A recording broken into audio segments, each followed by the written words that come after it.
Baik, kembali lagi bersama saya Firman Arifandi dalam segmen kedua dalam pertemuan kali ini. Ya, tadi kita membahas tentang definisi terkait syahadah. Maka di segmen kedua ini kita akan membahas tentang dalil dari pensyariatan syahadah itu sendiri.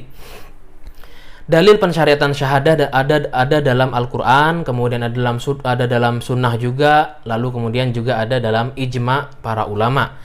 Pertama, dalam Al-Qur'an sendiri, dalam surah Al-Baqarah ayat 282 dikatakan, Bismillahirrahmanirrahim, wastashhidu syahidaini mir rijalikum fa in lam yakuna rajulaini farajulun wa imra'atani mimman taradawna minasyuhada.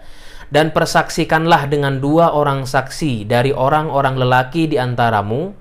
Jika tak ada dua orang lelaki, maka boleh seorang lelaki dan dua orang perempuan dari saksi-saksi yang kamu ridhoi.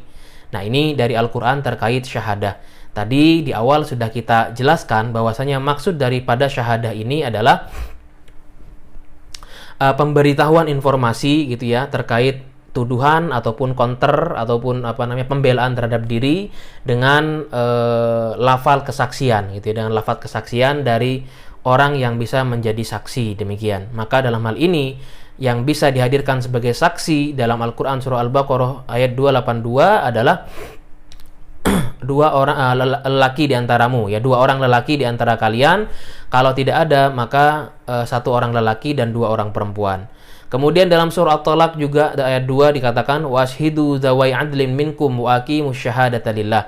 Persaksikanlah gitu ya, dengan dua orang saksi yang adil di antara kamu dan hendaklah kamu tegakkan kesaksian itu karena Allah Subhanahu wa taala. Selanjutnya, dalil yang kedua adalah dalil dari sunnah ataupun dari hadis, di mana dari Ai'ath bin Qais Rasulullah Shallallahu alaihi wasallam bersabda kepada seorang penuntut, ya, tuntutanmu dikuatkan oleh dua saksi dari pihakmu atau dilemahkan oleh sumpah dari pihak tertuduh. Hadis riwayat Bukhari dan Muslim. Nah, hadis ini muttafaq alaih, yang mana dalam hal ini berindikasi kepada ya legalitasnya atau tentang terkait dihadirkannya saksi gitu ya. Dalam hal ini syahadah atau persaksian. Kemudian berangkat dari dua dalil ini ataupun dari sekian dalil yang mengindikasi tentang syahadah dalam Islam, maka para ulama secara ijma' berpendapat bahwasanya syahadah ataupun persaksian dalam Islam itu juga merupakan sesuatu yang disyariatkan, begitu ya. Nah, dalam hal ini para ulama tentunya tidak langsung mengambil kesimpulan dari ijtihad masing-masing, namun mereka mengambil dari landasan-landasan yang ada dalam Al-Quran ataupun dari As-Sunnah yang juga kemudian mengindikasi terkait legitimasi perkara tersebut. Berangkat dari sini ya, para ulama kemudian tidak lantas memberikan sebebas-bebasnya, tidak memberikan pintu sebebas-bebasnya terkait bagaimana terkait mendatangkan saksi, begitu ya, baik itu dari pihak yang menuduh ataupun dari pihak yang membela diri ataupun yang tertuduh, begitu.